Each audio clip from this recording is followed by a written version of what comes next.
Binaha ang malaking bahagi ng lalawigan ng Camarines Sur bunsod ng epekto ng pananalasa ng bagyong Ada nitong weekend sa Bicol Region.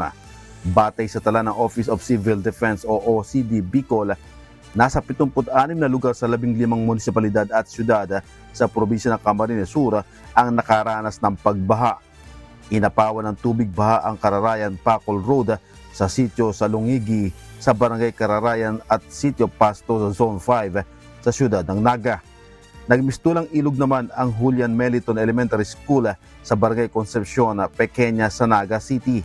Nasira ang mga kagamitang gaya ng upuan at mga textbook ng pasukin ng baha ang mga silid-aralan.